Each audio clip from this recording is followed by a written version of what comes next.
Olá, seja muito bem-vinda, seja muito bem-vindo a mais um programa Sons do Coração e a gente inicia a temporada 2023 de volta aqui no Zarabatana Café, no Centro de Cultura Ordovás, aqui em Caxias do Sul, recepcionados aí pela Lucy e pelo G também, que sempre nos abraçam com muito carinho aqui.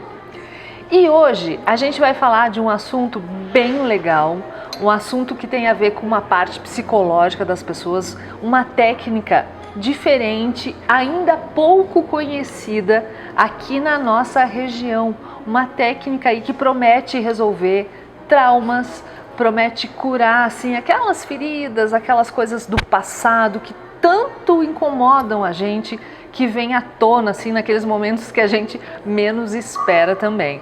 A gente recebe com muito carinho a Luciana, psicóloga. Obrigada. Bem-vinda, Luciana. Muito obrigada, é um prazer estar aqui, enorme poder falar desse assunto, né?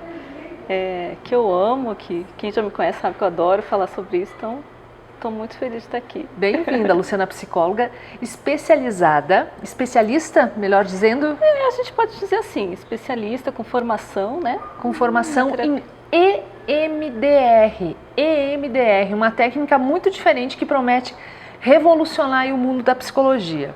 Luciana, vamos começar a explicar o que é essa sigla EMDR. Tá. É uma sigla em inglês que significa dessensibilização e reprocessamento através de movimentos oculares, né?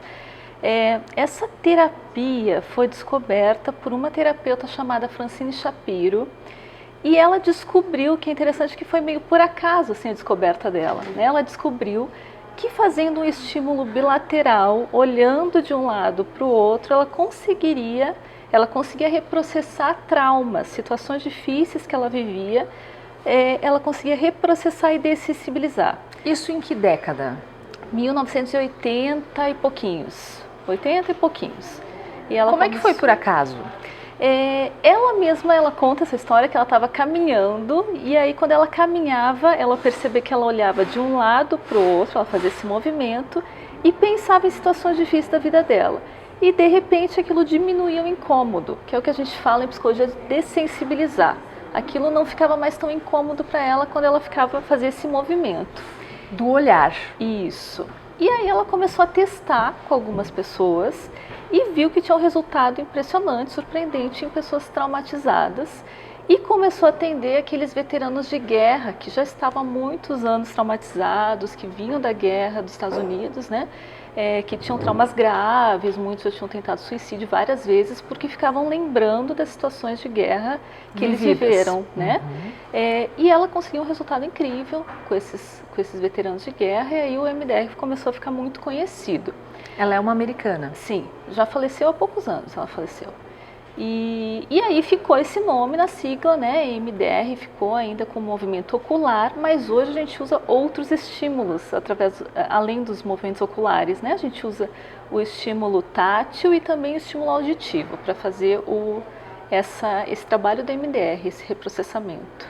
Luciana, como é que funciona o EMDR na prática? Claro que é algo bastante técnico, mas é como se a pessoa, você pode me corrigir, teve um trauma, é como se aquela área do cérebro congelasse naquilo, é isso? Isso. E o EMDR promove o estímulo bilateral que ele vai soltar de alguma maneira, é isso? Isso. Para as pessoas entenderem mais facilmente. Então, o que acontece? Primeiro a gente tem que falar o que é um trauma, né? Porque a gente não sabe, muitas vezes as pessoas acham que trauma é uma coisa e não é, né?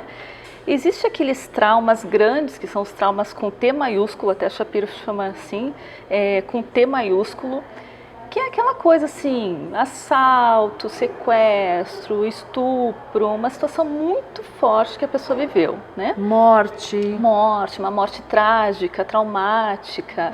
E você vê que depois da pandemia muitas pessoas ficaram com traumas bem graves, né? Porque passaram por muitas situações muito difíceis, inclusive da internação e tudo isso, né? Então existe esse trauma com T maiúsculo.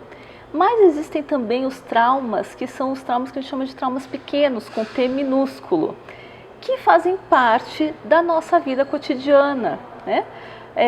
Ou seja, às vezes aqueles traumas pequenininhos que a gente viveu com os nossos pais, na escola, um momento que a gente foi falar, foi fazer uma apresentação e aí travou e ficou com aquele trauma. Andar de elevador. Andar de elevador, algum andar de avião. Que o elevador parou, que teve uma turbulência no avião, enfim, né? São esses traumas pequenos que também ficam congelados. Então, o que acontece? Quando um trauma acontece, ele é muito intenso. Um trauma é uma situação que é muito intensa, que a gente não consegue elaborar normalmente, né? É como se ele ficasse congelado numa área do cérebro específica, numa cápsula. A gente fala mais ou menos, usa mais ou menos essa metáfora, né? Numa cápsula. E aí, apesar da gente conseguir pensar, da gente querer mudar aquilo, é como se os nossos pensamentos racionais não atingissem aquela cápsula. Então a gente quer não sentir medo mais na hora do avião, a gente pode pensar, não, mas é seguro o avião, mas não adianta. Eu sinto como se fosse aquele momento lá que eu senti aquele medo terrível, né? Então só o lado racional não consegue chegar nessa cápsula. É como se esse trauma então ficasse isolado e aí todos esses pensamentos racionais não conseguem elaborar aquilo, se a gente não ajudar com o reprocessamento. Então é mais ou menos assim que funciona a ideia de como ele fica lá nesta cápsula. É tirar da cápsula. A gente abre a cápsula. E aí quando a gente abre a cápsula, todo o cérebro consegue pensar junto sobre aquilo. Então é como se ele consegue fazer realmente conexões sobre aquilo lá, como se a gente estivesse abrindo essa cápsula. E aí ele consegue elaborar aquilo que aconteceu. Isso graças ao estímulo. O estímulo bilateral do cérebro. A gente usa um estímulo bilateral, que ele é muito simples, que é ou olhar de um lado para o outro, ou um estímulo tátil, que vai fazer uma estimulação dos dois lados do corpo, ou um auditivo, que vai fazer um toque dos dois lados, de um ouvido e de outro, tá? Porque a gente... Durante a sessão. Durante o reprocessamento. Porque se percebe que o estímulo bilateral ele facilita, Vivi, a relação dos dois hemisférios cerebrais. É como se os dois hemisférios estivessem pensando juntos, né? Porque em algum momento eu penso aqui do lado esquerdo e penso do lado direito. Então é como se os dois hemisférios cerebrais conversassem nesse momento do estímulo. Então facilita isso, né? Facilita essa conversa, essa troca, esse diálogo. Mas não é só o estímulo, tá? Ou seja, porque senão a pessoa poderia fazer em casa e melhorar dos traumas, né? Só usando o estímulo. Sozinha. Mas não ficava lá. Exatamente. Até ajuda, às vezes, a ficar mais tranquilas. A gente recomenda para os pacientes fazerem em casa, o estímulo bilateral, para tranquilizar, né? Até ajuda. Mas não reprocessa totalmente, porque a gente tem um protocolo específico que aí o psicólogo utiliza durante a sessão, que além de usar o estímulo pensando no trauma, a gente vai focar em algumas coisas que ele tem que pensar sobre o trauma, desde uma crença negativa que ele fixou quando aconteceu o trauma, desde a emoção que ele fixou, a sensação corporal, porque a gente também reprocessa a sensação corporal que ficou do trauma, né? Então tudo isso a gente vai fazendo durante a sessão e vai ajudando. Quando o reprocessamento é um pouco bloqueado, a gente vai fazendo intervenções aí com o paciente. Então é um trabalho conduzido por um profissional. Sim. Da área da saúde. Só pode usar o MDR quem é psicólogo formado, né? E médicos que têm experiência em psicoterapia. Porque, veja bem, a gente está tratando de traumas, né? Não é uma coisa tão simples assim. A gente está mexendo realmente, como você falou, tem que ter um suporte. Nas feridas da pessoa, né? Então ela vai estar realmente olhando para essas coisas que doem muito. Então precisa ter um suporte profissional, cuidadoso para isso, para que a pessoa não se retraumatize. E isso que é bem legal da terapia do MDR, porque antigamente, quando eu me formei, a gente falava que a pessoa tinha que falar muito sobre os traumas, né? A gente falava isso na psicologia, que ela tinha que ficar muito tempo falando sobre aquilo até elaborar. Hoje, o que a gente entende e vê de pesquisas é que é o contrário. Quanto mais a gente fica falando sobre algo traumático, aquilo muitas vezes retraumatiza. Então, por isso que às vezes a terapia só de fala, só conversando sobre aquilo, ficar refalando, falando daquilo, ela não ajuda a pessoa a realmente aliviar aquele trauma. Então o MDR, que é um reprocessamento, ele realmente consegue aliviar sem que a pessoa precise ficar falando muito daquilo. Então isso é bem interessante. Como se passasse pelo corpo, essa experiência, para poder soltar depois. Passa pelo corpo e pelo cérebro, né? É o próprio cérebro que vai elaborando da forma como ele vai encontrar os caminhos cerebrais para elaborar. Isso é muito novo, né? É novo, é desde 80 e poucos, mas já é muito conhecido no mundo inteiro. A gente tem várias pesquisas, já é uma das terapias mais recomendadas para trauma, né? No mundo. Então a gente tem utilizado a MDR em vários lugares, em ajudas humanitárias também, muito legal que o pessoal faz protocolos de MDR em grupos, quando as pessoas passaram por desastres naturais graves, né? E as pessoas estão muito traumatizadas, para elas não ficarem muito traumatizadas depois. Tem várias pessoas já trabalhando com o MDR ali na hora, no momento, com grupos, pessoas refugiadas de guerra. Então tem sido feito um trabalho incrível nesse sentido. Que legal. Luciana, há quanto tempo você é psicóloga? Bom, eu sou psicóloga, deixa eu fazer as contas, há 17 anos. E há quanto tempo você trabalha com MDR? Há 2014, 10 anos. 10 anos. Isso. E o que você percebeu assim no seu consultório, com os seus pacientes, com relação ao MDR? O que ele beneficia, o que ele traz de apoio? Então, o que é legal, a gente tem várias terapias incríveis da psicologia, né? Tem várias abordagens, eu uso outras abordagens às vezes também para me ajudar, né? No trabalho, mas o que o MDR faz? Ele é muito mais rápido. E hoje em dia, né, as pessoas precisam de coisas mais rápidas também. Ninguém mais vai fazer terapia por 10 anos, né? Ou esperar 5 anos para ficar bem, para tocar a vida. Então a terapia do MDR é uma terapia muito boa, muito eficaz, muito cuidadosa, muito profunda e rápida. Isso que eu acho que é o mais legal do MDR. Então a pessoa, ela não quer dizer que ela não vai ficar, ela pode ficar muito tempo em terapia, mas em algumas sessões de MDR ela já começa a ver melhoras, ela já vê diferença. Então isso é muito interessante porque isso motiva a pessoa também, porque ela vai vendo que ela pode mudar as coisas, que ela pode viver sem aquele trauma, que às vezes ela está há 20 anos vivendo. Então não é raro as pessoas chegarem no meu consultório e depois a gente fazer 1, 2 sessões, as pessoas começam a chorar de alegria. Elas me dizem, Luciana, eu estava há 20 anos pensando todo dia naquilo que me aconteceu na minha infância. E agora eu não penso mais. Isso é impressionante, né? Que legal, então eu estava né? todo dia pensando naquilo, então isso é incrível. Porque é o sofrimento da pessoa que ele é aliviado. O sofrimento e muda a forma. O que acontece? Um trauma, ele não é só lembrança do trauma. Quando um trauma acontece, a gente começa a pensar algo negativo sobre a gente também, né? Então, como assim? Às vezes, por exemplo, isso é muito comum em situações de violência sexual, né? Que infelizmente é muito comum as pessoas passarem, as mulheres principalmente, né? No nosso país ainda, né? Com alguma situação, e homens também passam por violência sexual, mas um pouco menos que mulheres, mas passam também muito, né? Vivenciam muito isso. Então, quando uma pessoa vive uma violência sexual na infância, por exemplo, além de ser traumático para ela começa a pensar algo negativo sobre ela. Geralmente a pessoa pensa que ela é culpada, que ela é errada, né? Imagina uma menina que sofreu abuso sexual na infância, então começa a achar que ela é culpada, eu sou culpada. E ela vai crescendo com uma autoestima muito ruim. Ela vai começar a achar que ela é ruim em várias situações na vida dela. Então ela vai viver, às vezes, relacionamentos ruins que vão retraumatizar ela, né? Que vão afirmar já aquilo que ela já trouxe. Essa autoestima baixa, então ela não vai se sentir valorizada. E isso vai reforçando. Então, assim, o trauma não é só a lembrança daquilo que aconteceu que é ruim. É tudo que ele gerou pra gente, a crença que a gente absorveu sobre aquilo da gente.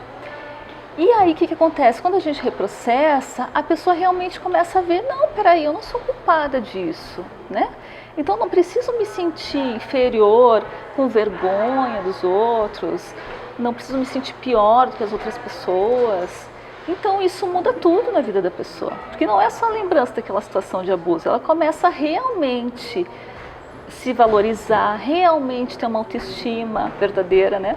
Aquela autoestima que vem de dentro, que não é só aquela coisa de fake, né? De dizer que eu tenho autoestima, mas realmente uma autoestima profunda. Então é muito interessante porque o MDR reprocessando a crença da pessoa, ele reprocessa muita coisa, a pessoa se vê diferente. Como uma teia que ela vai se abrindo também pro lado positivo, né? Perfeito. Luciana, e para crianças, é possível trabalhar com isso? É possível.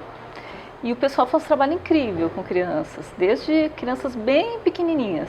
Né? Tipo o quê? Tipo 1 ano de idade. Como é que o pessoal faz?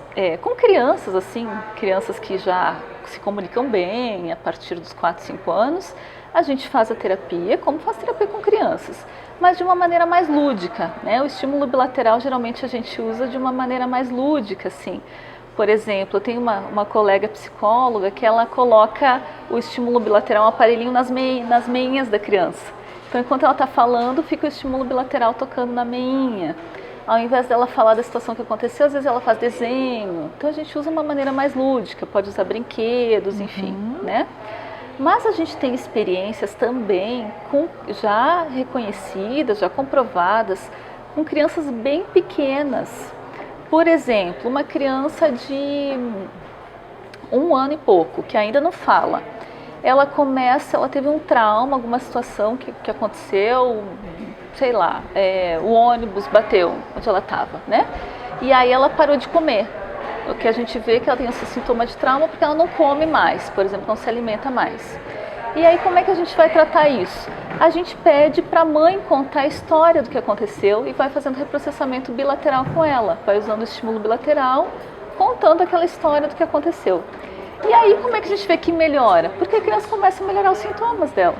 Então, às vezes a criança volta a comer, por exemplo, começa a ficar mais tranquila. Com a mãe falando com ela. Com a mãe falando. Ou o terapeuta pode contar também, alguém que viveu lá. Ou pode mostrar um filminho, ou pode fazer um desenho, enfim, né? Tem várias formas que dá para fazer para que a criança, que ainda não sabe falar, mas ela já tem aquele trauma no corpo, porque a gente tem trauma desde cedo, né? A gente acha que tem que ter uma determinada idade para ter trauma, não é assim, desde que a gente nasce, e às vezes antes da gente nascer, a gente já tem trauma, né, já na gestação. Então aquela criança, ela escuta aquilo e consegue ir reprocessando. O cérebro dela vai reprocessando da mesma forma. Que legal. Luciana, eu me lembro que você tem uma história, você mora em Foz do Iguaçu, ali na fronteira com o Paraguai e Argentina, e de uma história que você contava de um paciente que não falava português. Uhum. Como é que foi isso? No EMDR, foi? Sim. E aí, como faz? Ele era refugiado, né, da Síria, uma situação bem difícil, né? Ele tinha passado pela guerra da Síria e ele estava com o TEPT, que é o transtorno de estresse pós-traumático. Fala mais devagar. Transtorno de estresse pós-traumático. Depois do trauma vem o... Isso, de um trauma muito intenso. O que é o TEPT? A pessoa fica lembrando daquilo a todo momento, começa a ter algum estímulo parecido com aquilo, ela associa com aquele trauma lá. Então, por exemplo, ele já tinha saído da guerra, ele estava no Brasil, mas ele ouvia um avião e começava a ficar com muito medo, se escondia, ouvia o barulho do avião e começava a ter muito medo, né? Então, Só o barulho ele já lembrava da situação de guerra, né? E aí ativava ele. Então, o que acontece? A gente fez a terapia com o intérprete. Nesse caso, eu pude utilizar um intérprete, uma pessoa, né, que falava português e falava a língua dele também. E aí ele ia conversando comigo, a gente conseguiu reprocessar muita coisa e foi um trabalho bem interessante aí desta forma, né, com esse intérprete junto. E quais foram, assim, Luciana, os outros casos que te chamaram a atenção também, né, desse refugiado da Síria? Mas que outras coisas dá pra gente se trabalhar? Porque às vezes a gente tem aquele medo que ele dói na gente, né? Dói na gente. E a gente fica com aquela dor incomodando ali, né? Então, Vivi, até adicionando também, né? Você falou dessa situação do paciente, mas às vezes a gente faz, em alguns casos, também o reprocessamento sem que a pessoa precise contar o trauma. Dá pra gente fazer isso também, tá? Às vezes a pessoa está tão traumatizada que ela não consegue nem contar pra gente o que aconteceu, né? Tão difícil, tão doloroso para ela, e a gente consegue reprocessar dessa forma. A gente tem protocolos que fazem isso, né? Ou através de desenhos que a gente consegue reprocessar, ou mesmo só fazendo o trabalho todo que a gente faz sem que a pessoa precise até nos contar, tá? Isso eu já fiz com uma paciente uma vez. É possível? É possível e funciona muito bem também. E depois a pessoa, quando ela começa a reprocessar, fica menos incômodo, aí ela geralmente já te conta o que é, né? Ela conta a situação, porque ela consegue já falar, já contar. Por que eu digo isso? Esses dias uma pessoa me escreveu no meu YouTube: eu tenho um trauma tão difícil de abuso sexual, eu quero ir numa psicóloga, mas eu não quero contar sobre isso. Eu não quero nem falar. Não quero nem falar, porque é muito doloroso. Porque dói. Né? E retraumatiza falar daquilo. Então, muitas vezes as pessoas não querem ir na terapia porque vão ter que ficar mexendo naquela ferida. Claro que o MDR vai mexer um pouco nessa ferida, mas vai mexer para curar, né? Como a gente sempre fala, é como se a gente realmente estivesse cicatrizando agora aquela ferida. E aí, tem situações incríveis que eu já atendi de violência muito grave, desde violências gravíssimas, assim, que a pessoa viveu, situações muito traumáticas, como pessoas que perderam o filho por um acidente que eles cometeram, né? Acho que essa foi uma das piores situações que eu atendi, e a gente conseguiu reprocessar o trauma dessa pessoa, né? Desse genitor que tinha acontecido a morte do filho em função de algo que ele tinha feito. E realmente, assim, ele ficou com o luto, obviamente, com toda aquela dor, a tristeza, né? Mas não ficava mais com aquele trauma, a culpa, aquela dor, né, absurda que ele tinha no início. Então, desde isso a gente consegue reprocessar até aquelas coisas que parecem menores, mas também são muito dolorosas, que essas crenças de baixa autoestima, de não se sentir competente, né, de não conseguir falar em público, de não conseguir pegar um avião, porque isso limita muito a vida da pessoa também. Né? Eu tenho uma fobia boba de barata, mas isso limita a vida da pessoa também. De não dirigir, de ir para algum lugar novo, tem muita coisa, né? Tem várias fobias. Luciana, você falou uma coisa bem interessante aí, que vocês cicatrizam, né, pelo MDR, mas a cicatriz ela fica, é isso? Tem isso também? A cicatriz sempre vai ter? Ela vai ter a lembrança da situação, obviamente, né? Ela vai lembrar daquilo. Não vai apagar. Não existe apaga. Isso, né? Não apaga, porque o MDR é um processo que a pessoa fica consciente o tempo inteiro. Então, assim, diferente de hipnose, né? Não é assim. Ela vai ficar consciente o tempo inteiro, o próprio cérebro dela vai fazer o processo. Então, realmente não vai apagar as lembranças daquela situação difícil. Mas ela não fica traumática. O que os pacientes sempre me falam? É muito interessante, assim, depois quando a gente checa e a gente faz uma medida bem objetiva. Quanto está de incômodo quando você pensa nisso agora, de 0 a 10? Geralmente os pacientes brincam, tá 11, né? Eles dizem que é muito incômodo. E depois, chega ao 11. Isso. Eles já chegam ao 11. Já chegam no 11, né? E depois a gente checa e pergunta, quanto é que está agora? Agora está menos, está 7, enfim. E a gente vai trabalhando até zerar. E qualquer situação, né? Os pacientes dizem, não, isso não vai zerar. E a gente zera sim, né? Qualquer situação que a pessoa viveu, a gente consegue zerar, ou seja, ela não tem mais um incômodo. Ela lembra daquilo que aconteceu como algo ruim que aconteceu na vida dela, mas ela não tem mais aquele incômodo, então ela não fica mais traumática aquela lembrança. A gente consegue mudar isso. E aí os pacientes falam uma coisa geralmente bem interessante. É como se agora aquilo está no passado, lá aconteceu em 1990, aconteceu em 2000 e pouco, porque realmente aconteceu em 2000 e pouco, realmente é para estar no passado. Aquela lembrança vai para o lugar certo no cérebro, porque tem outras situações difíceis que a gente já vive na vida e que não foram traumáticas, né? Se você pensar, tem várias situações que a gente viveu que foram ruins, que a gente lembra, foi chato, mas não é traumático para a gente. Então essas lembranças vão para esse lugar. Essa coisa ruim que aconteceu foi chato, mas não é mais traumático, né? Então realmente a pessoa consegue mudar isso, ela não sente mais aquele incômodo. Nossa, que legal. E quantas sessões assim são ideais, ou se tem uma média? Porque você falou que é uma coisa muito rápida, né? Tem gente que passa uma vida inteira em terapia, né? E precisa, e ok. Como é que é no MDR? Então, o MDR ele é uma terapia, né, também, a gente tem que entender isso, que nós somos psicólogos, então às vezes a gente precisa fazer também essa parte da conversa com o paciente, fazer uma psicoeducação, explicar algumas coisas, que às vezes o paciente não tem habilidade para algumas coisas, às vezes não tem conhecimento, então tudo isso também faz parte da terapia, né, não só o MDR, né, em si. Mas em geral, assim, a partir de umas 2 ou 3 sessões de MDR, a pessoa já começa a ver resultados, ela começa a ver mudança, né, na vida dela. Se ela não vê mudança, tem alguma coisa errada, se ela não consegue perceber alguma mudança. De 2 a 3 sessões. 2 a 3 sessões ela já começa a sentir mudança, principalmente naquilo que a gente está reprocessando. Só que, às vezes, ela vai precisar reprocessar várias coisas para melhorar uma questão dela. Então, por exemplo, a pessoa vem e diz, eu tenho uma autoestima muito ruim, eu me acho uma pessoa muito ruim, né? E às vezes ela tem vários traumas na vida dela que estão relacionados a isso. Então, muitas vezes a gente vai ter que reprocessar todos esses traumas para que a autoestima dela mude. Mas em relação àquele trauma lá, o primeiro que a gente vai reprocessar, em 2, 3 sessões de EMDR, ela já começa a sentir diferença. E aí vai melhorando esse processo, por exemplo, da autoestima dela. Traumas de evento único, uma coisa que aconteceu só uma vez naquele momento, por exemplo, bateu o carro, né, e fiquei com medo daquilo, a gente consegue fazer muito mais rápido. 1, 2 sessões de EMDR a gente consegue reprocessar. Se é um evento único, né? Geralmente as coisas são um pouco mais complexas. Por exemplo, a autoestima tem a ver com vários eventos, né? Mas quando é um evento único, por exemplo, essa pessoa que o filho dele morreu, eu consegui reprocessar em 3 sessões. Ele ficou totalmente diferente, né? Nossa. E ele estava num estado assim que você não imagina quando ele chegou para mim, né?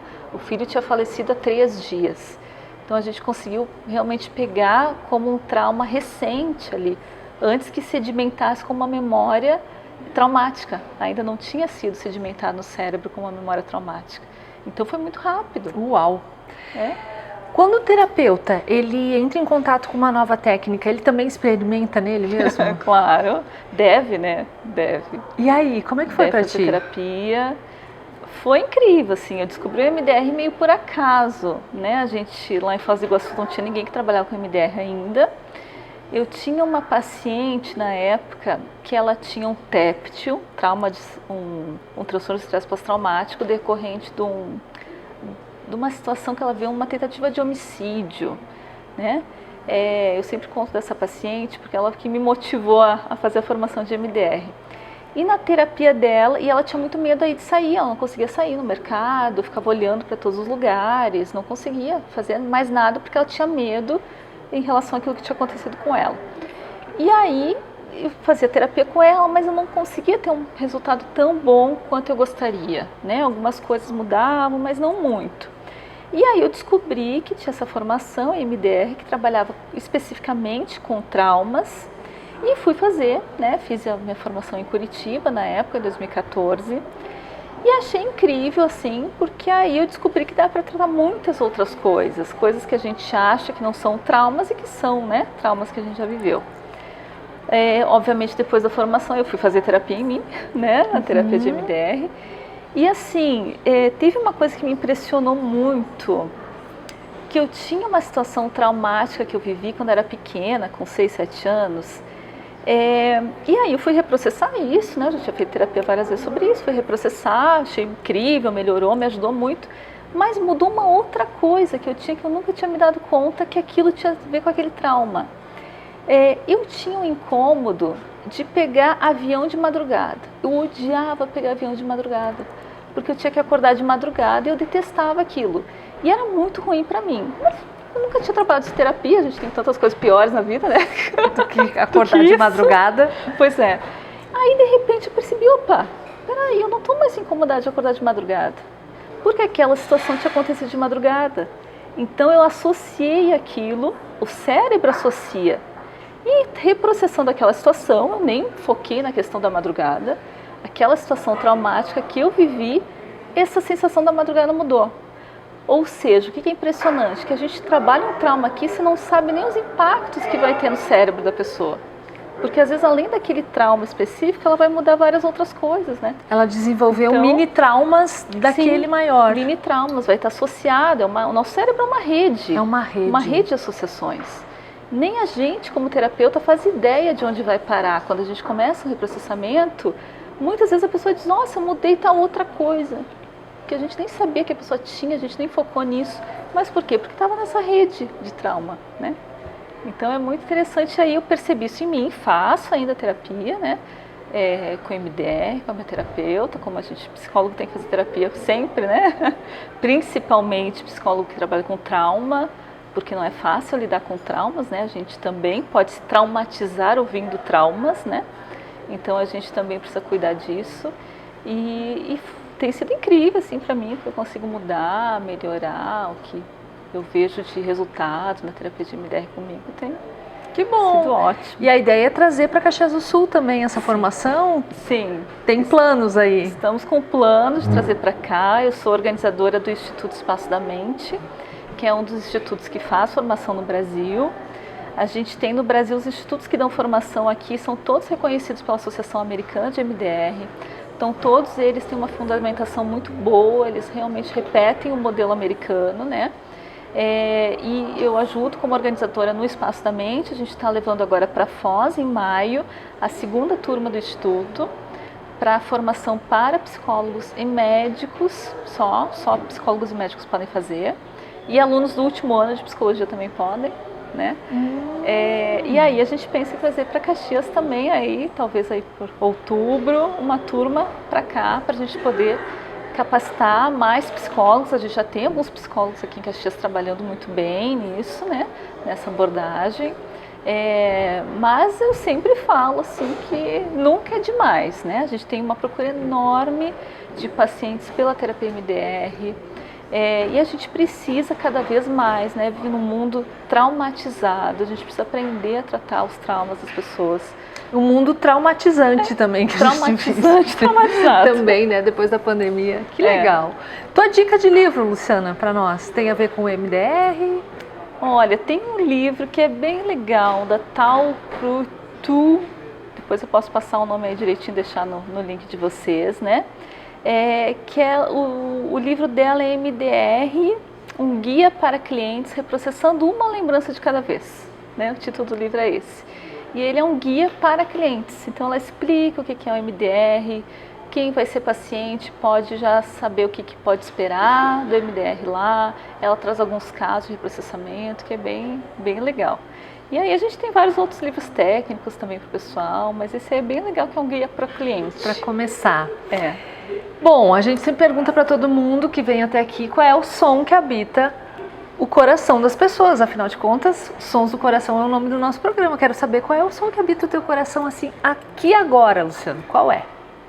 Olha, o meu som hoje, não tinha como deixar de ser, é uma nostalgia, né? Por estar aqui, você falou que eu moro em Foz, mas eu sou de Caxias, né?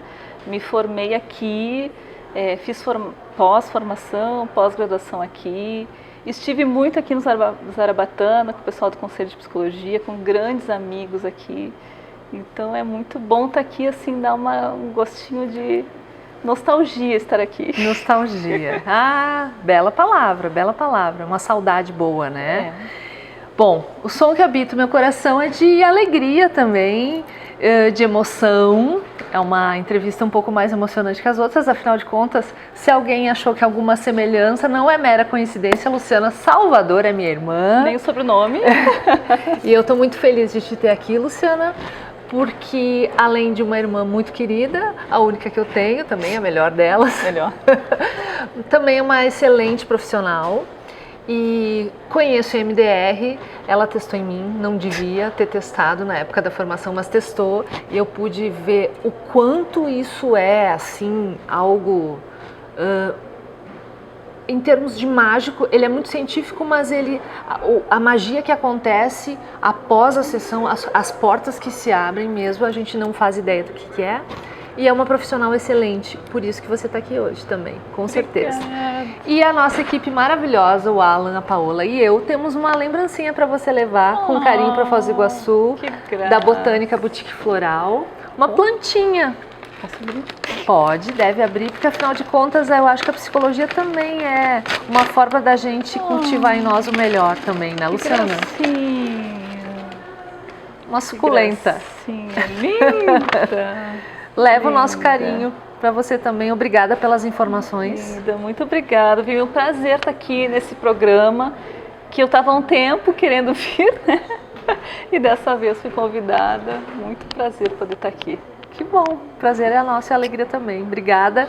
Sons do Coração de hoje vai ficando por aqui. Um beijo no teu coração e a gente vai ficar juntinho em 2023 com muito assunto legal para você. Beijo.